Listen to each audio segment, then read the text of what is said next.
Marine L'Orphelin, médecin généraliste, autrice d'un livre en pleine forme, conférencière, chroniqueuse. Et je suis vraiment ravie de vous accueillir dans ce podcast. Vous d'abord, un podcast santé, pensé et créé par les pharmaciens Aprium. Aujourd'hui, nous parlons contraception, un sujet riche, compliqué. Et je suis accompagnée par Audrey Pham, qui est donc docteur en pharmacie. Merci d'être là, Audrey. Merci Marine de m'avoir invitée. Donc, je suis Audrey, docteur en pharmacie Aprium, installée à Marseille. Et j'accompagne au quotidien les patients sur la délivrance de leurs médicaments et les conseiller. Oui, parce que vous faites beaucoup de prévention dans les pharmacies et on va en parler avec aussi Charline, qui est sage-femme. Bon, on se connaît bien, Charline. Et tu as écrit un livre aussi. Tout à fait. Bonjour Marine. Bonjour Audrey. Donc, je suis Charline, je suis sage-femme, comme tu l'as dit. Tout à fait. Je suis autrice du livre Le Grand Guide de ma grossesse sereine. Mais je ne parle pas que de grossesse. Je suis également sage-femme libérale où j'accompagne, je fais du suivi gynécologique et donc je prescris beaucoup de contraception. Et je suis également créatrice du compte Instagram Charline Sage-Femme. Alors aujourd'hui, 3 femmes pour parler d'un sujet qui concerne principalement les femmes, encore aujourd'hui en France, ce sujet de la contraception. Mais on espère, contraception qui peut-être va changer, va continuer d'évoluer ces prochaines années et qui peut-être sera aussi portée par les hommes un jour. Alors pour vous faire un petit point de contexte, dans le monde, aujourd'hui, la contraception la plus utilisée, je ne sais pas si vous le savez mesdames, c'est la stérilisation féminine. 24% des femmes qui ont besoin d'une contraception dans le monde et qui en prennent, ce qui équivaut à quand même 219 millions de femmes. Vient après le préservatif, le dispositif intra-utérin ou stérilé et la pilule. Alors en France, c'est vrai que dans notre pays, on est très pilulocentré, je dirais. Et la charge contraceptive, comme je disais, est plutôt portée par les femmes. Mais on a vu ces dernières années la contraception évoluer. Les femmes bouder un petit peu la contraception hormonale et notamment la pilule. Depuis à peu près 20 ans, on est passé par aussi une crise de la pilule dans les années 2010. Aujourd'hui, on a vu les tendances contraceptives changer, évoluer depuis ces dernières années, depuis 20 ans environ. Alors c'est vrai que la pilule reste la méthode contraceptive la plus utilisée et la plus prescrite aussi. Audrey et Charline, vous allez pouvoir aussi nous partager vos expériences de prescription. Mais on a vu plus de femmes se tourner vers le préservatif, vers les DIU, mais aussi vers des méthodes naturelles. Et donc, évidemment, on va aborder tous ces sujets dans ce podcast. Et puis, face à ces changements sociétaux, la loi aussi a évolué. Et aujourd'hui, la contraception, elle est plus accessible à tous. On va parler des préservatifs gratuits pour les moins de 26 ans, la contraception gratuite aussi pour les moins de 26 ans et de la contraception d'urgence qui est disponible et gratuite pour toutes les femmes sans ordonnance et sans limite d'âge. Il me paraissait important de le rappeler au début de ce podcast parce qu'on a envie que toutes les femmes soient à l'aise avec ce sujet de la contraception et y aient accès facilement. Alors déjà, pour commencer, je me tourne vers toi, Charline. Qu'est-ce que la contraception ? Et pourquoi elle est aussi importante aujourd'hui ? Eh bien, la contraception, c'est toutes les méthodes qu'on va mettre en place dans le souhait de ne pas avoir de grossesse. C'est vraiment contrôler les naissances. C'est vraiment le but. Et pourquoi elle est importante ? Eh bien, en fait, depuis donc les années... les petites années 70, depuis que la contraception est possible et donc plus fiable que des méthodes ancestrales, eh bien, ça permet aux femmes, aux couples, mais quand même principalement aux femmes, de scinder la sexualité récréative de la sexualité reproductive. En fait, d'être capable d'avoir des rapports avec quelqu'un sans avoir un risque de grossesse derrière, ce qui est quand même énorme et ce qui permet une libération sexuelle clairement. Oui, l'avènement et la mise à disposition de la pilule œstroprogestative, ça a été une véritable révolution. Dans les années 70, nos grands-mères, nos mères en parlent avec beaucoup d'émotion. C'est le moment où, en fait, elles ont pu vraiment prendre possession de leur corps et se sentir plus libres. Tout à fait. Surtout, ça leur laisse le choix de programmer en fait le nombre de grossesses, d'espacer les grossesses comme elles veulent et évoluer professionnellement et vraiment choisir le timing parfait. Alors, donc la contraception, c'est effectivement tous ces moyens qu'on a à disposition pour contrôler sa fertilité. Il existe de nombreux moyens. On va essayer de déjà tous les mentionner. Après, on ne va pas rentrer dans le détail de tous ces moyens puisque ça serait un petit peu long et fastidieux. Déjà, on peut parler des moyens hormonaux. Comment ils vont agir ces moyens ? Alors, ce qu'il faut savoir déjà, c'est que pour avoir un enfant, il faut un ovule qui rencontre un spermatozoïde. Et cette rencontre, elle se fait dans les trompes de l'utérus. Et en fait, le corps féminin est fait pour accueillir une grossesse. C'est-à-dire que pourquoi on a nos règles, c'est parce que tous les mois, il se programme, il se prépare à accueillir un embryon. Et comment il se prépare ? Déjà, il y a une sécrétion d'hormones dans le cerveau, dans nos ovaires, mais aussi il y a une modification de la glaire cervicale, donc ce liquide glaireux qui se trouve au niveau du col de l'utérus, qui va devenir plus abondant et plus perméable pour les spermatozoïdes. C'est la porte d'entrée, en fait. Exactement, c'est la porte d'entrée. Ça, à certains moments du cycle, elle peut être plus simple à passer, alors qu'à l'inverse, elle peut être parfois beaucoup plus difficile. On a aussi des petits cils à l'intérieur des trompes qui aident les spermatozoïdes à atteindre l'ovule. Et il y a bien évidemment l'endomètre qui grossit tout au long du cycle pour devenir un petit nid accueillant pour une grossesse, et donc qu'on perd lorsqu'on a nos règles et qu'on n'est pas enceinte. Et donc la contraception hormonale, elle va bloquer sur différents points tout ce que je viens de citer. Elle va bloquer les hormones qu'on sécrète au niveau du cerveau pour avoir ce cycle. Ça va permettre de bloquer l'ovulation pour les œstroprogestatives et partiellement pour les contraceptions progestatives, par exemple implant stérilet hormonal. Ça va également épaissir la glaire cervicale pour fermer la porte, comme on vient de dire, et ça va rendre également l'endomètre plus fin, qui devient donc impropre à la nidation. C'est exactement ça. Donc, les méthodes hormonales, donc tu l'as dit, pilule œstroprogestative, pilule progestative, implant progestatif, DIU, donc dispositif intra-utérin progestatif, donc hormonal, et aussi l'anneau vaginal. Le patch aussi. Et le patch. Et le patch. Mais qui sont des méthodes finalement un peu moins connues, un peu moins utilisées. Connues, beaucoup moins prescrites, mais ça correspond à certains modes de vie de femmes. Le patch, on le change du coup toutes les semaines, avec une semaine d'arrêt, et les anneaux, on en met un par mois. Enfin, un pour toutes les 3 semaines. Et donc, ça permet d'alléger un peu la charge mentale, Exactement. notamment sur la prise de la pilule, à laquelle on doit penser tous les jours. Exactement, et je trouve que ça fait partie des questions qu'on doit se poser quand on choisit une contraception. Souvent, on compare toujours hormonal, non hormonal, mais je trouve que la méthode de prise, elle fait aussi partie du choix. Parce que si on se dit « Ah non, mais moi, la pilule, franchement, j'adore ça », et qu'on se rend compte au bout de 6 mois qu'on l'a déjà oublié 4 fois, c'est intéressant de réinterroger le choix qu'on a pris. Exactement. Et moi, j'ai découvert du coup dans ma pratique de médecin généraliste, en changeant de territoire, je suis allée exercer quelques années en Nouvelle-Calédonie. Et là-bas, j'ai beaucoup posé d'implants progestatifs parce que les jeunes filles étaient peut-être moins sensibilisées, moins conscientes des risques, notamment de grossesse non désirée, et qui du coup avaient besoin d'une contraception fiable et à laquelle elles n'avaient pas besoin de penser dans leur quotidien. Et pour cela, l'implant aussi, c'est très pratique. On le pose et puis il est actif pendant 3 ans. C'est ça. Alors, on a parlé du coup des techniques hormonales, mais il y a aussi, heureusement, des méthodes contraceptives non hormonales qui explosent, qui plaisent de plus en plus, notamment le DIU au cuivre. Charline, comment ça fonctionne, ce DIU au cuivre ? Alors, le DIU au cuivre, c'est donc un dispositif intra-utérin. Ça ressemble à un petit thé en plastique qui fait vraiment quelques centimètres, 2,5, 3 grands max, qui se pose à l'intérieur de l'utérus et sur lequel il y a des filaments de cuivre. Et ce cuivre, lui, il va agir notamment sur la muqueuse utérine et sur l'environnement même de l'utérus, créant une inflammation de cet environnement, rendant l'utérus impropre à la nidation. Également, cette réaction, ça va comme freiner les spermatozoïdes, comme si tout à coup, ils n'arrivaient plus à se diriger vers là où ils devaient aller. Et si toutefois, quand même, ils arrivaient à rejoindre l'ovule, vraiment, rien n'est fait pour que ça se développe, pour que ça s'accroche. Donc là, ça ne touche en rien les hormones. Ça veut dire que, et on va sûrement y revenir, tous les effets qu'on peut parfois ressentir lorsqu'on prend des hormones, là, on les a pas, mais bien évidemment, toutes les contraceptions ont également des effets secondaires aussi, tout à fait. Et donc le cuivre, là, ça peut augmenter l'abondance des règles, par exemple, plus ou moins la douleur des règles également.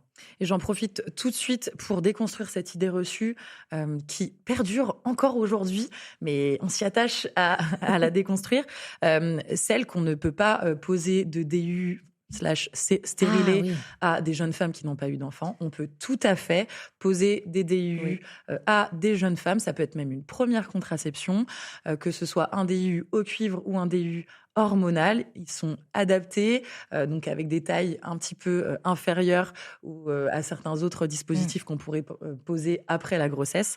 Donc voilà, toutes les femmes... sauf contre-indication, sauf pathologie particulière, mais voilà, en tout cas, les femmes jeunes sans enfants ont accès au DU.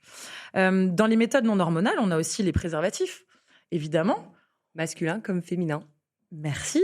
Voilà. Féminin. Ce qui est très peu connu, mais C'est vrai. ça existe aussi, les préservatifs féminins. Et bien du coup, Audrey, vas-y, parle-nous de ce préservatif féminin. Alors, déjà, le préservatif en général, comment il marche? Il évite le contact du spermatozoïde, justement, avec la glaire cervicale. Donc, les préservatifs masculins, c'est quand même une contraception qui est très utilisée. Nous, on le voit en officine, c'est même aussi vendu en grande surface, mais c'est quelque chose que les jeunes sont beaucoup sensibilisés. Après, c'est vrai que le préservatif féminin, de par sa taille, il peut être un petit peu rebutant, mais bon, après, il y a des avantages aussi. Il n'y a pas de compression au niveau du pénis. Ça peut être plus confortable. Ça protège les organes génitaux externes. Donc, parfois, je sais pas si des gens ont de l'herpès ou des choses comme ça peut être intéressant à utiliser. Mais c'est vrai que c'est encore très méconnu. Donc en fait, c'est donc comme un petit sachet un peu en plastique avec un anneau à une extrémité qu'on va insérer au niveau du vagin. Voilà, au fond du vagin. Voilà, et que tu déploies au niveau des petites lèvres. Et voilà. Et c'est important de rappeler que c'est quand même le seul moyen de contraception qui protège des IST. Le préservatif masculin et féminin. Mais c'est vrai que le préservatif féminin protège un peu plus la peau, les encore muqueuses. Plus. Ouais. Mais tu fais bien de le rappeler. Parce que c'est vrai que c'est pas parce que qu'on a une contraception, par exemple un implant, comme tu disais, que on n'est plus du tout concerné par les préservatifs. Donc voilà, c'est quelque chose à pas oublier, et peu importe l'âge. Il faut bien souligner qu'on peut additionner des moyens de contraception. Aussi. Voilà, ça, les gens ne savent peut-être pas. Oui, tout à fait, bien sûr. Se protéger des IST, forcément par le préservatif. Et après, on peut avoir besoin, envie d'être rassuré et d'avoir une double protection, une double contraception. Notamment, c'est bien qu'on fasse ce rappel des IST parce qu'en plus, actuellement, on a une recrudescence des IST, de la chlamydia et de la syphilis notamment. Chlamydia qui est quand même une IST qui peut engendrer des problèmes de fertilité. Ouais. Donc, c'est pas anodin.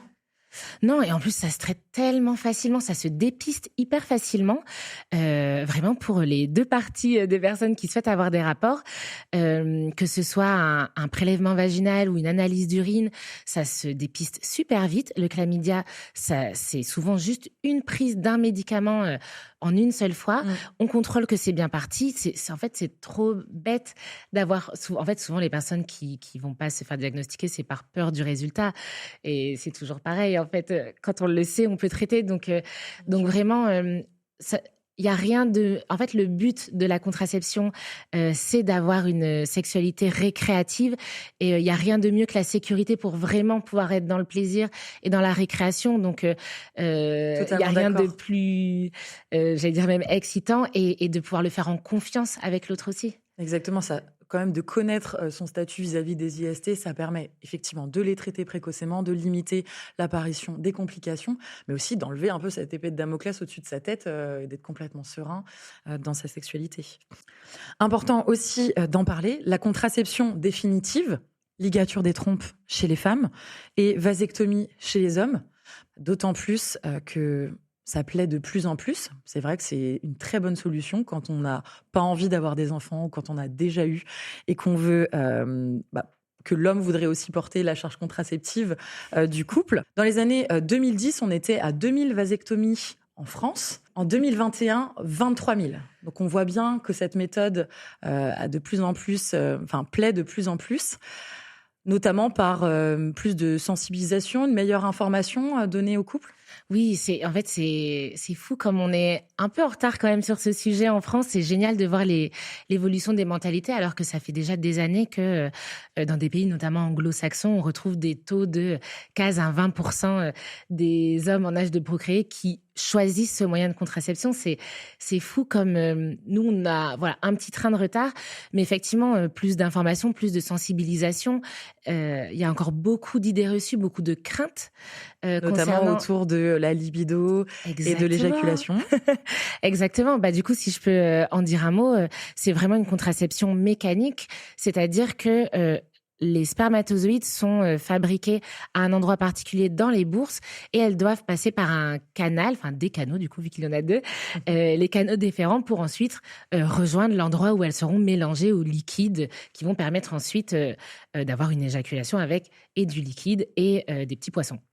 Et donc, ces canaux déférents sont juste coupés vraiment. Ça peut même être fait sous anesthésie locale. Ça prend 10 minutes. Et hop, une petite incision, on coupe, on referme. Juste, c'est efficace qu'au bout de 3 mois, le temps de vraiment plus avoir de spermatozoïdes dans les tuyaux.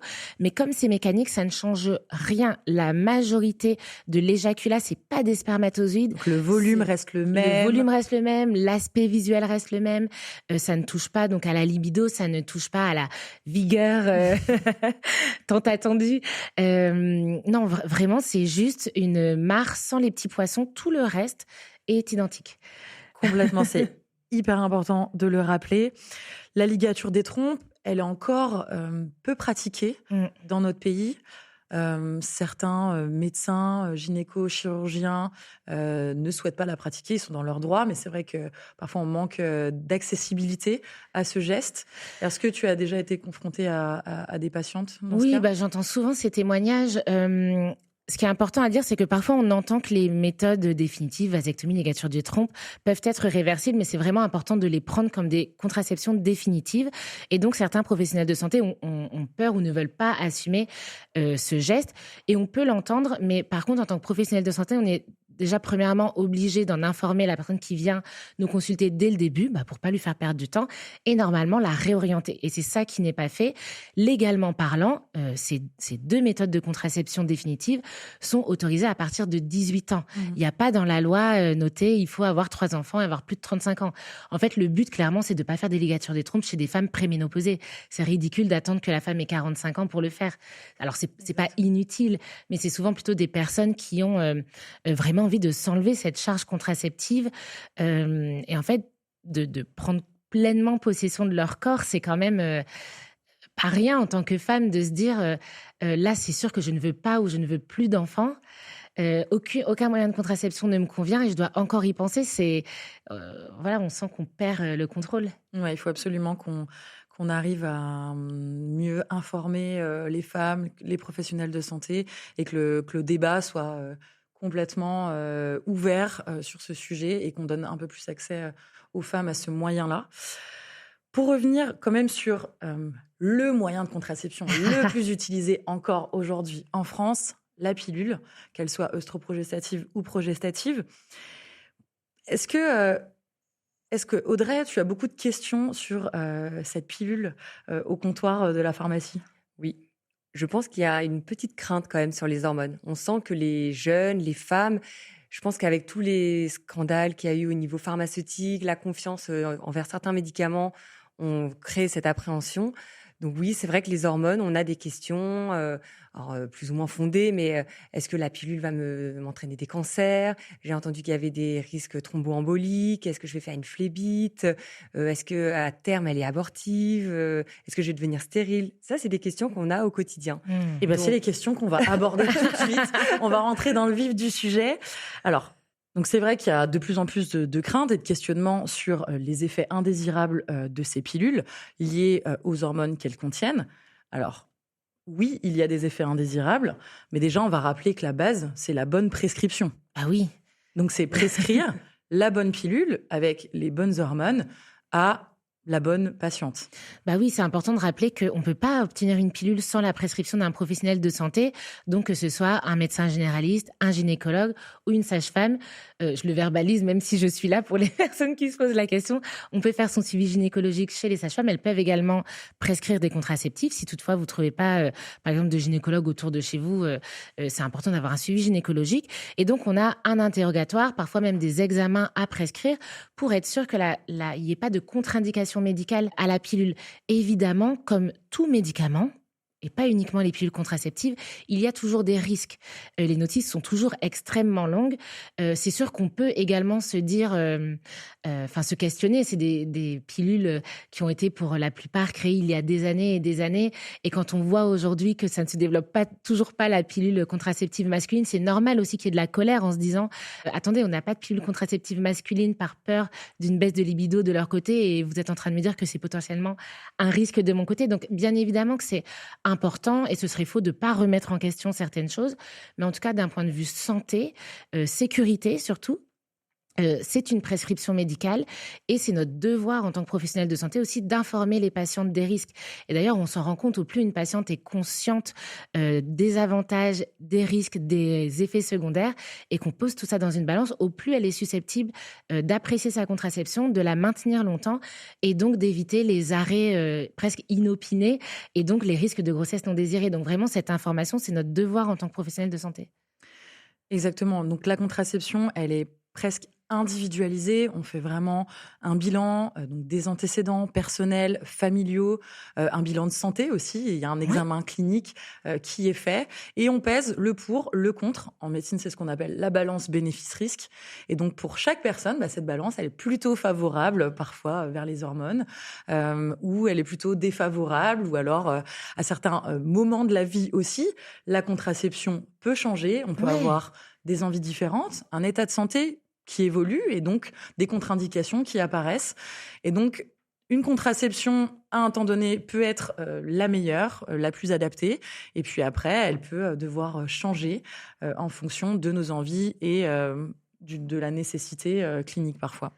Tout à fait. Et pour rebondir par exemple sur le risque thromboembolique, donc le risque de faire des phlébites, l'exemple que j'aime bien donner, c'est que ce risque-là, il augmente également pendant la grossesse.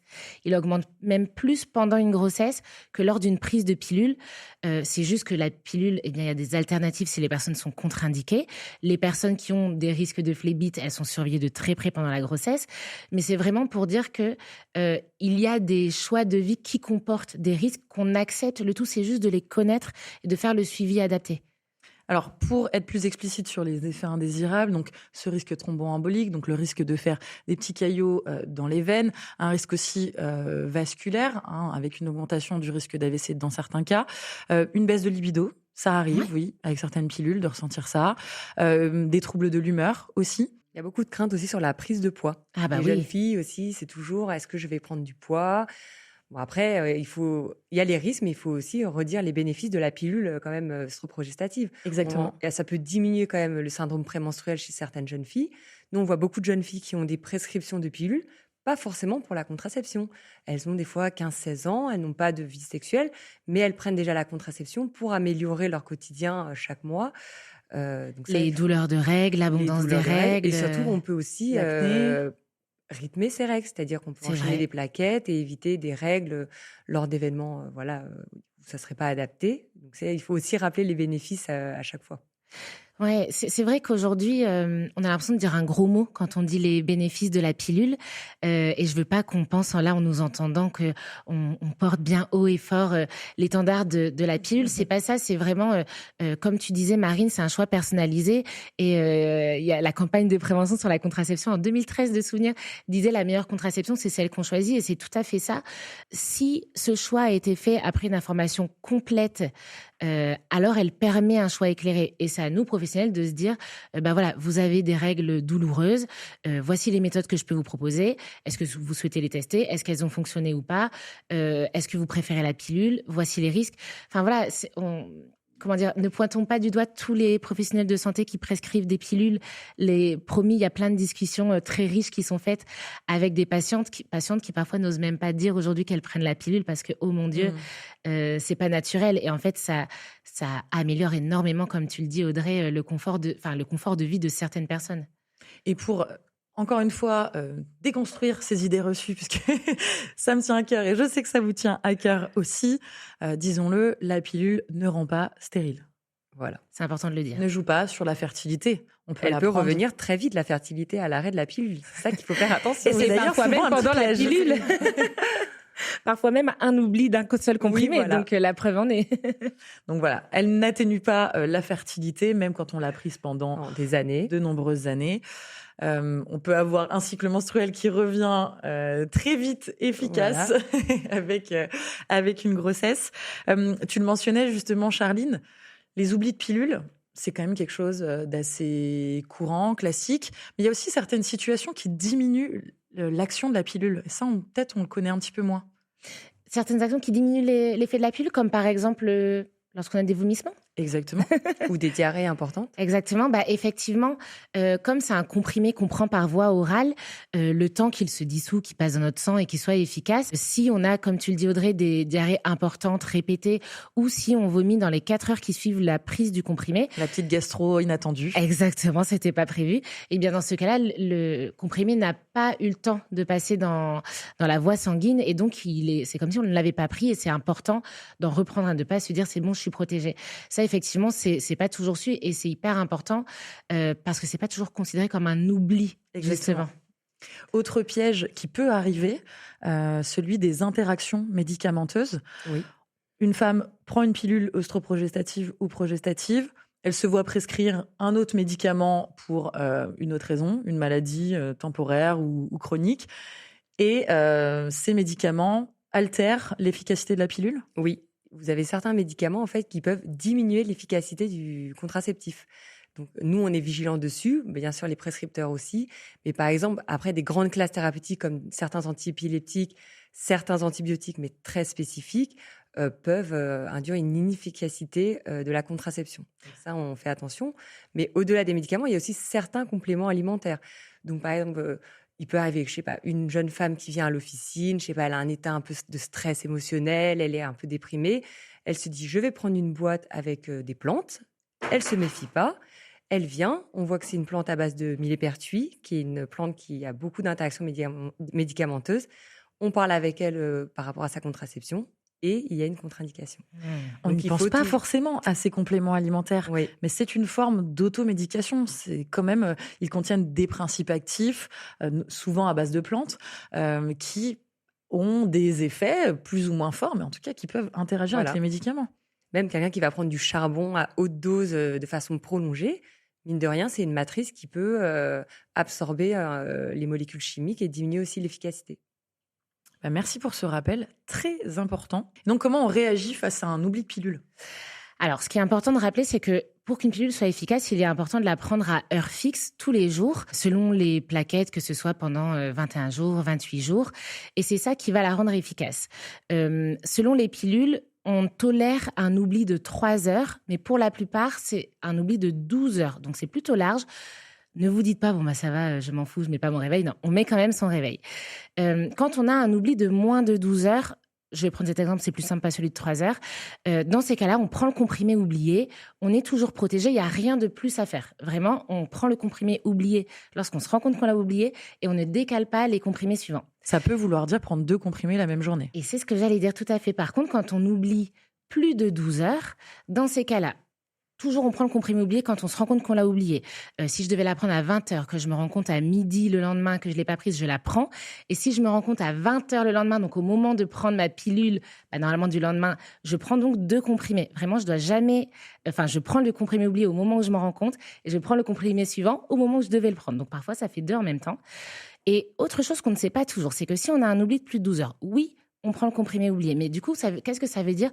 On est moins protégé. Ça veut dire qu'il y a un risque d'ovulation. Et donc, pendant 7 jours, soit on n'a pas de rapport, soit on met des préservatifs. Et surtout, si on a eu des rapports non protégés les jours qui précèdent, parce que j'avais une contraception par la pilule et que je ne mets pas de préservatif avec mon partenaire, eh bien, il y a des spermatozoïdes qui peuvent rester en vie dans mes voies naturelles pendant 3 à 5 jours. Donc, si j'ovule les jours qui suivent, il y a un risque de rencontre et donc de grossesse. Et c'est dans ce cas de figure qu'on va chercher une pilule d'urgence en pharmacie. Et dernier point, avant, je pense, de te laisser rebondir sur la pilule d'urgence, dernier point hyper important qui n'est pas suffisamment connu, c'est que si l'oubli de plus de 12 heures se déroule la dernière semaine des comprimés actifs sur une plaquette où on a soit des placebos ou une semaine de pause, il est nécessaire d'enchaîner une deuxième plaquette tout de suite parce qu'il faut au moins 7 jours de pilule active. Donc vraiment, on ne fait pas la semaine de pause. Et ça, c'est souvent oublié aussi. Très bon rappel. Je reviens sur la contraception d'urgence. Mais oui. Parce que du coup, il y a une grande nouveauté depuis l'année dernière. La contraception d'urgence, qu'on appelle pilule du lendemain ou du surlendemain, parce qu'il y a 2 molécules, est disponible sans ordonnance pour toutes les femmes et pris en charge à 100% par la sécurité sociale. Donc c'est vraiment important de signaler que maintenant, toutes les femmes, suite à des oublis de pilules, peuvent venir en officine et on leur délivre Ouais, ça la cette rend pilule. hyper accessible. Sans ordonnance. Sans On y va ordonnance. comme ça. Et normalement, on ne paye rien. On ne paye rien. Et nous, c'est toujours l'occasion d'ouvrir le dialogue. Justement, une pilule du lendemain, c'est l'occasion pour le pharmacien de remettre en question, du coup, qu'est-ce qui s'est passé? Est-ce que la contraception que vous suivez vous convient bien? Rappeler sur les IST aussi, bien sûr. Mais vraiment, pour nous, c'est la porte pour ouvrir le dialogue sur la contraception. Est-ce que du coup, dans ces cas-là, vous délivrez des préservatifs? Parfois, on a même des petits kits qu'on peut délivrer aux patients où il y a le test de grossesse, parce que malgré la pilule du lendemain, il peut y avoir quand même ce risque. Le test de grossesse qui est préconisé, qu'on peut distribuer, et aussi un préservatif. Mais en concernant les préservatifs, ça c'est un bon thème. Depuis l'année dernière aussi, la délivrance de préservatifs pour les moins de 26 ans est disponible en pharmacie sans ordonnance et pris en charge aussi par la sécurité sociale. Mais juste des Hommes comme préservatifs. femmes. Et juste des préservatifs en latex ou vous avez aussi des préservatifs sans Pour latex? l'instant, ce sont des préservatifs en latex Bon, c'est déjà uniquement, ça. mais tu as 2 tailles. Donc, Ouais. il y a aussi la possibilité d'adapter selon l'anatomie de la personne. Après, ce sont des marques spécifiques. Ce ne sont pas toutes les marques de préservatifs qui sont remboursées, mais il y a quand même 4-5 marques et il y a 2 marques de préservatifs féminins disponibles. Ouais, c'est génial. Ouais, non, mais on peut quand même être satisfait de ces évolutions. Et on espère que ça va continuer dans ce sens-là. Alors, si on veut pas d'hormones, du coup, pour revenir un peu sur ces méthodes-là qui sont très en vogue, ce DIU, au cuivre, il fait aussi beaucoup parler parce qu'on entend qu'il a beaucoup d'effets indésirables. Est-ce que c'est le cas pour toutes les femmes ou est-ce que ça dépend de certaines femmes? Eh bien, comme toujours, ça dépend. C'est important de se dire que on connaît les effets secondaires probables, mais qu'on peut jamais savoir d'avance comment une personne va réagir. Fort heureusement, ça n'arrive pas pour tout le monde. Donc, comme je le disais, ça peut augmenter l'abondance des règles et la douleur des règles. Il y a certaines personnes pour qui ça ne va rien changer du tout. Chez d'autres personnes, ça va un petit peu augmenter l'abondance, mais vraiment de manière assez anecdotique et surtout pas handicapante. C'est le plus important. Et ces effets secondaires-là font que on a tendance à le déconseiller, par contre, quand on a déjà des règles très abondantes ou très douloureuses. Mais en même temps, tant que c'est pas à cause d'une pathologie, par exemple, on le déconseille dans le cadre de l'endométriose, comme on n'est pas sûr que ça va augmenter l'abondance des règles ou la douleur, qu'il y a même certaines femmes qui ont des douleurs, par exemple, sous pilule, eh bien, certaines femmes décident de quand même tester en se disant, franchement, si ce n'est que la douleur, entre guillemets, non pas pour la minimiser, mais certaines vivent ça. En fait, je fais déjà avec. Ça fait déjà partie de mon quotidien. Et au moins, j'ai pas les effets secondaires de la pilule pour celles qui la supportent pas. Donc, encore une fois, c'est une discussion au cas par cas. Et les bénéfices sont nombreux puisque la pause, elle peut être légèrement douloureuse, mais on peut s'y préparer avec des antalgiques, avec des techniques de relaxation. Elle est assez rapide. Le DU, on peut le garder pendant 5 ans. Oui. Donc, c'est quand même très, très, très intéressant et une bonne méthode qui correspond à beaucoup de femmes. Et c'est important de dire qu'effectivement, la pause peut ne pas être douloureuse. C'est important de le dire, ça peut très très bien se passer, même quand on est jeune, même quand on n'a jamais eu d'enfant. Et le tout, c'est voilà, de créer aussi le lien de confiance avec le professionnel qui va poser pour se sentir à l'aise. En tout cas, si ce n'est que la peur de la pause qui freine le choix de cette contraception, j'invite vraiment les personnes à trouver le professionnel en qui elles ont confiance pour passer le cap, parce que si c'est juste cette étape qui fait peur et que tout le reste donne envie, voilà, trouvez la personne qui vous rassurera. Comme toi. Et après, moi, je vois C'est qu'il y a de gentil. plus en plus de prescriptions de DIU au cuivre. En effet, les femmes recherchent des méthodes non hormonales. Après, il y a toujours cette appréhension de la pause. Et c'est vrai que nous, quand elles viennent en officine, ça fait un peu peur parce que nous, on sort, c'est des énormes boîtes. C'est vrai. Tu dis que le DU, oui, il fait quelques centimètres, mais la boîte, elle fait au moins, je sais pas, 30 centimètres. C'est une boîte de chaussures. Voilà, c'est une boîte de chaussures. Donc, on est là aussi, nous, lors de la délivrance, pour rassurer aussi la patiente en disant, bon, bah non, vous inquiétez pas, il est de petite taille. Et au cabinet, du coup, on essaye de montrer effectivement les DU pour que les femmes se rendent compte que ce sont des tout petits objets C'est vrai. qu'elles ne vont donc pas sentir et que le partenaire ne sent pas, hormis parfois peut-être un peu le fil qui dépasse à l'extérieur du col de l'utérus. Mais bon, en fonction de comment on le coupe, et puis on peut le positionner différemment pour que le partenaire ne le sente pas du tout. Et puis... Complètement. C'est le but. Si jamais le partenaire est gêné, on revoit, on recoupe les fils, on les replace. Elles doivent vérifier régulièrement, non, la présence de fils pour le DU? Recommandé. Théoriquement, on doit vérifier la bonne position du DIU par une échographie régulière. La position des fils, on n'est pas obligé de s'en assurer constamment, mais quand on va consulter pour son suivi médical ou gynécologique, normalement, on devrait faire une échographie pour vérifier la position du stérilet. Ouais, après, normalement, voir la longueur des fils peut suffire. Enfin, quand on met un spéculum en tant que professionnel de santé, moi, je recommande pas aux patientes de le checker elles-mêmes, sauf si elles utilisent des cups. On entend différentes choses parfois sur la cup menstruelle. Il n'y a pas de contre-indication médicale au fait d'avoir une cup et un DU. Mais comme il y a des fils qui sortent du col de l'utérus, le risque, c'est qu'en enlevant la cup, eh bien, ça chope les fils, ou que si on n'enlève pas suffisamment bien l'effet ventouse, eh bien, ça entraîne vers le bas le stérilet. Et dans ces cas-là, moi, j'avoue que j'invite juste dans ce cas de figure-là, parce que en plus, c'est des personnes qui sont à l'aise avec leur corps pour mettre une cup, à vérifier la longueur des fils juste après que je l'ai posée et lorsqu'elles retirent leur cup. Voilà. Non, mais tu fais bien de le rappeler, effectivement. Donc, technique à apprendre pour bien retirer sa cup et puis être vigilante sur les fils. Alors, dans ce contexte un peu de peur des hormones, mais on l'a rappelé, il ne faut pas en avoir peur, c'est simplement une question de balance bénéfice-risque. Beaucoup de femmes se tournent aussi vers les méthodes naturelles, suivies de leur cycle menstruel, retrait ou abstinence. Est-ce que ça marche ou pas, ces méthodes, vraiment? En fait, c'est hyper important d'être plus précis sur qu'est-ce qu'une méthode naturelle, parce que clairement, certaines, pas du tout, et d'autres, plutôt oui. Alors, quand je dis ne fonctionne pas, pour toutes les personnes qui vont m'écouter et qui vont dire nous, ça a fonctionné. Donc, oui. Depuis 3 ans, ça fonctionne. Quand je dis que ça fonctionne pas, ça veut dire que quand on fait des études sur un gros nombre de personnes, on observe le taux d'efficacité d'un moyen de contraception. On parle de l'indice de Pearl que tout le monde peut trouver sur les moteurs de recherche. Et donc, on évolue en théorie. Est-ce qu'une contraception est plutôt efficace, très efficace, peu efficace? Et en pratique, parce que nous ne sommes pas des robots, et donc en pratique, qu'est-ce que ça dit? J'en profite pour rebondir sur cet indice de Pearl. On le rappelle, les méthodes les plus efficaces selon les études en théorie, ce sont l'implant et les dispositifs intra-utérins. La pilule, dans la vraie vie, en fait, elle a quand même une efficacité moindre puisque, on en a parlé, on peut l'oublier ou elle peut être moins efficace avec des interactions médicamenteuses. Le préservatif, une bonne méthode aussi en théorie, mais en pratique, ça arrive parfois qu'il craque. Et donc, les méthodes naturelles, en théorie, elles sont relativement efficaces, mais en pratique.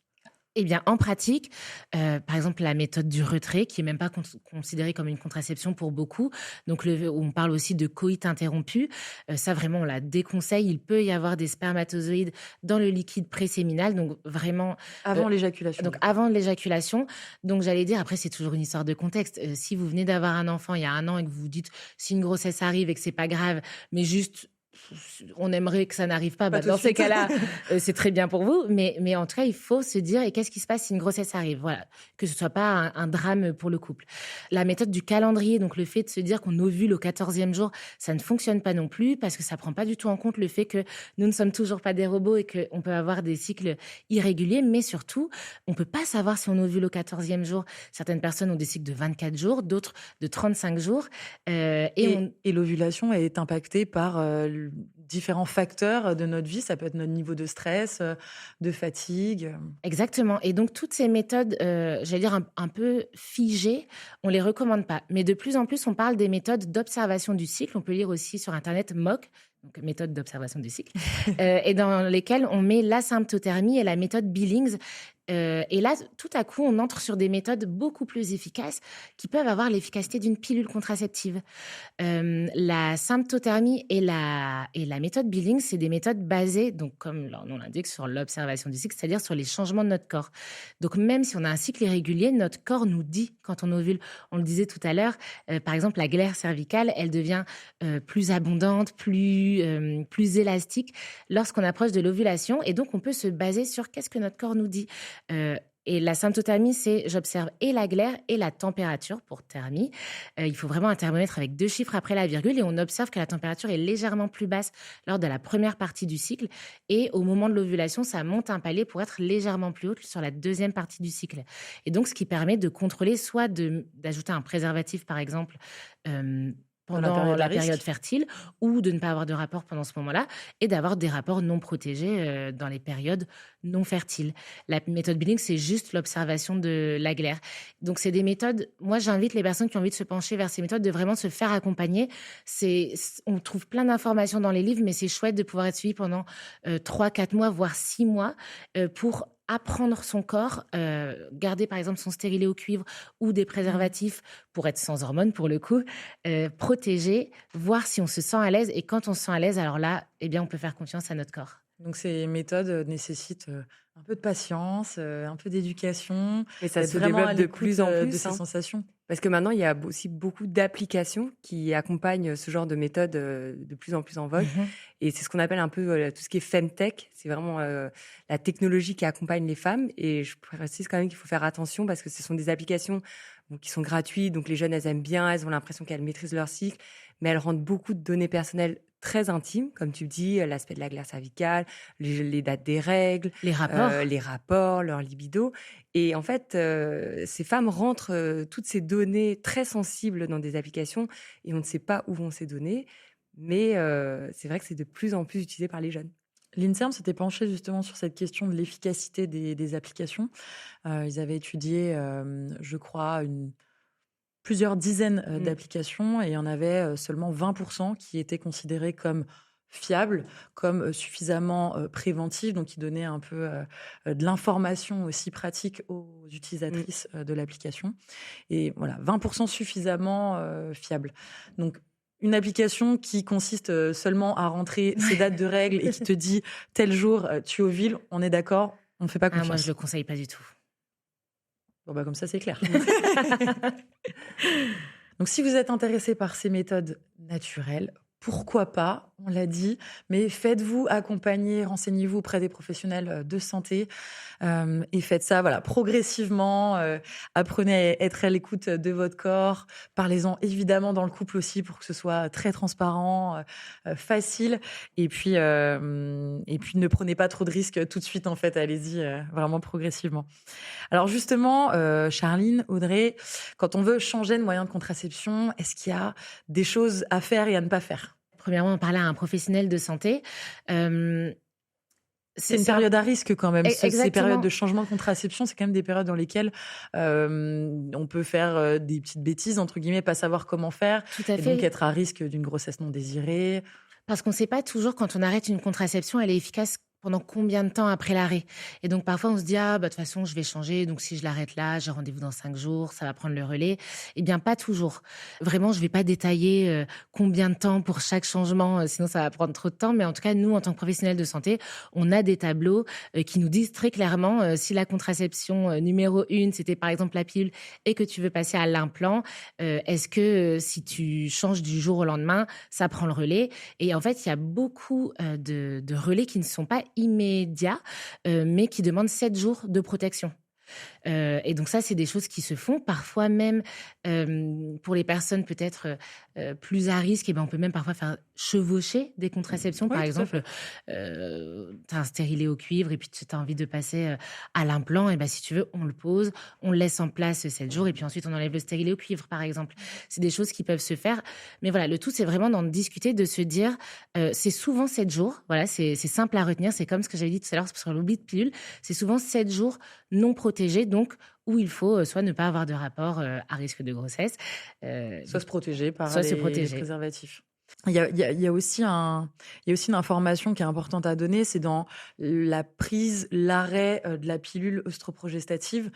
Si une femme a une prescription d'une pilule œstroprogestative et qu'elle la prend pendant 3 mois et qu'elle décide après de l'arrêter pour diverses raisons et qu'elle la reprend et qu'elle l'arrête encore une fois, cette situation-là particulière augmente le risque thromboembolique, on en parlait au début, augmente le risque aussi de voir son cycle complètement perturbé, donc d'avoir des douleurs, enfin différents symptômes, des douleurs, des spottings, des petits saignements inopinés, voilà, des règles complètement anarchiques.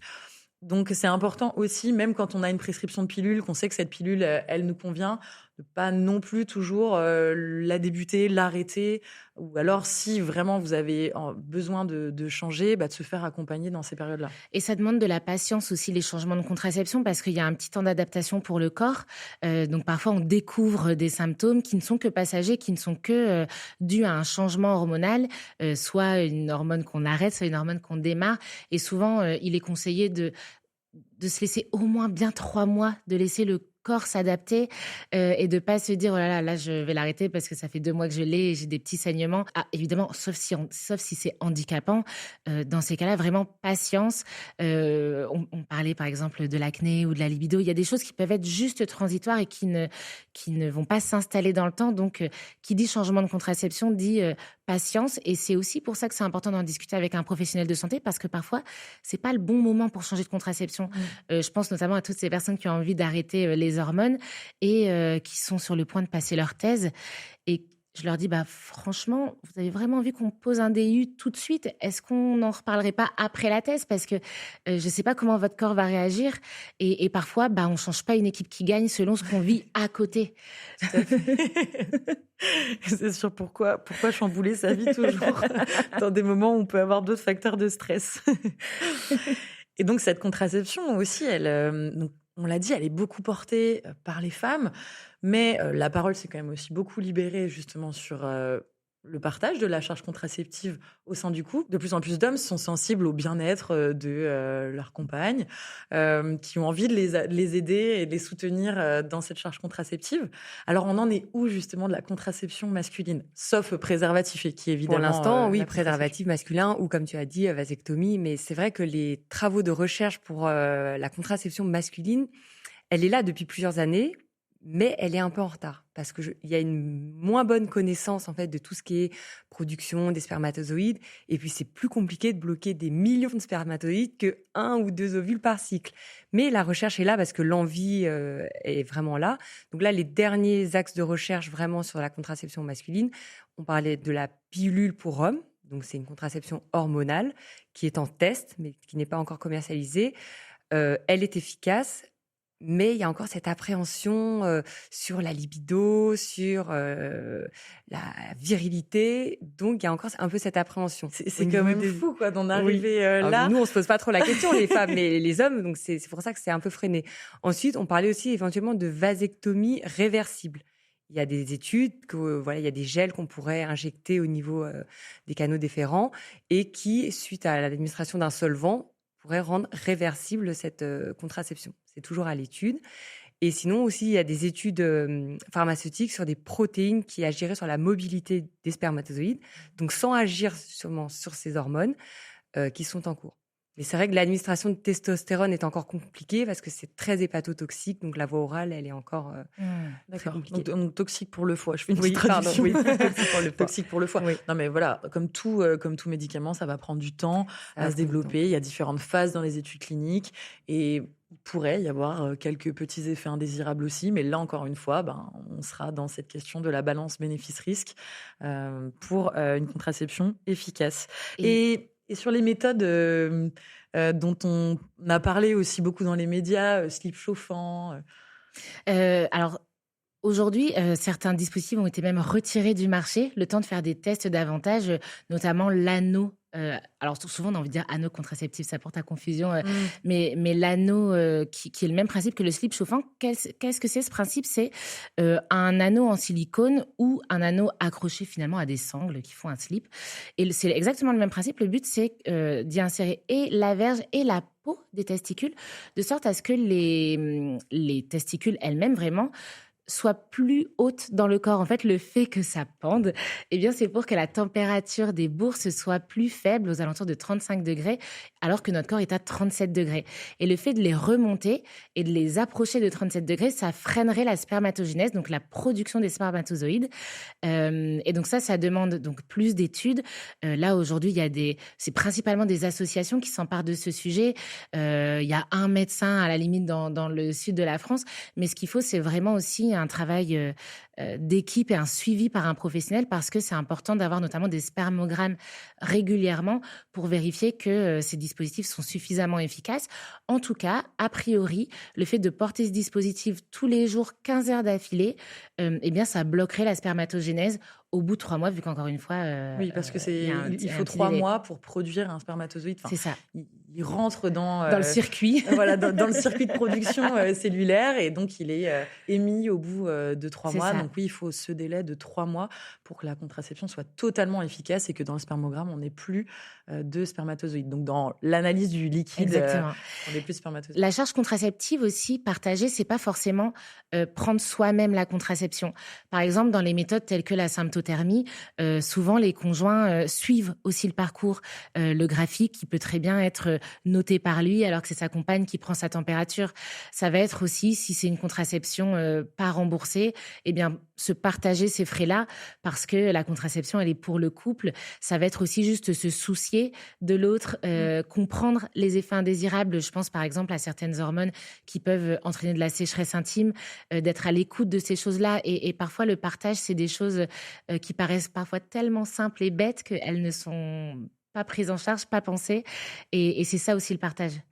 Oui, puis je pense que c'est effectivement aux hommes de s'y intéresser un petit peu, mais à nous aussi de leur expliquer comment ça marche, qu'est-ce qu'on ressent, pourquoi peut-être on a tel ou tel symptôme à ce moment-là de notre cycle, ou associé à notre contraception.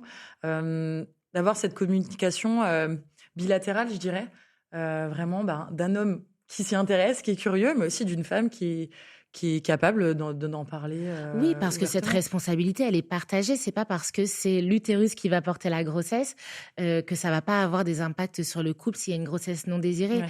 Et c'est important que les hommes ne se disent pas, bah, je comprends pas, j'ai lancé plein de graines partout et j'ai des tomates qui ont poussé. Euh, non, en fait, vraiment, cette responsabilité, ça rime avec sexualité, elle est partagée.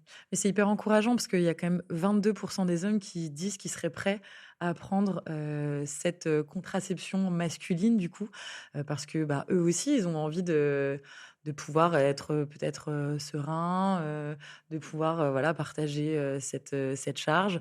Et je trouve que c'est encourageant. On C'est sera vrai. peut-être bientôt à 100%. Ah, moi, j'y crois. Je pense que ça va Moi aussi, évoluer. j'y crois. Je pense que les tendances vont évoluer dans ce sens. Et puis bah, la recherche, du coup, continue d'évoluer. Mm. Donc, on aura bientôt un peu plus de données et peut-être des dispositifs qui seront mis sur le marché prochainement. Bon, merci pour cet échange ultra intéressant. On est rentré, je pense, quand même dans les questions du quotidien des Français, des Françaises sur ce sujet de la contraception. Charline, bah, merci pour ta bienveillance, ta douceur. Donc, on le rappelle, tu es sage-femme libérale, mais surtout, tu es créatrice de contenu. Tu fais beaucoup, beaucoup de contenu justement pour déconstruire les idées reçues, pour rassurer aussi sur la grossesse. Tu parles aussi de la contraception. Donc, je vous invite à aller suivre Charline. C'est quoi ton compte déjà? Charline.sagefemme. Voilà, comme ça, c'est clair. Simplement. Merci Marine. Et puis, merci Audrey aussi pour ton expertise de docteur en pharmacie. Donc, tu as une pharmacie Aprium. On le rappelle, hein, vraiment, les pharmaciens, vous êtes des professionnels de santé disponibles, accessibles, et vous avez envie de faire de la prévention. Ça fait partie de votre Oui, rôle. de nos nouvelles missions, tout à fait. La pharmacie, vous en avez normalement, enfin, vous avez rapidement accès à des officines. On est là, le conseil, il est gratuit, il est bienveillant et professionnel. Avec ce sourire qui ne te quitte jamais. Je suis sûre que tu as le même au comptoir. J'essaye au maximum. Merci beaucoup. Et donc, si vous voulez creuser ce sujet de la contraception, vous pouvez notamment aller sur les moteurs de recherche et aller sur le site du gouvernement, Questions Sexualité. Vous avez plein d'informations sur tous les types de contraception. Évidemment, en parler avec votre médecin généraliste, gynécologue, sage-femme, pharmacien. On le répétera jamais assez. On est nombreux pour pouvoir vous accompagner sur ce sujet et que ça se passe le mieux possible pour vous dans toute votre vie. Voilà, parce que la contraception, elle évolue, elle change et elle doit vous correspondre à vous personnellement. Merci pour votre écoute. On espère avoir répondu à un maximum de vos questions sur ce sujet de santé. Merci à Aprium d'avoir rendu possible ce podcast et je vous donne rendez-vous pour un prochain épisode de prochaines thématiques de santé. À bientôt.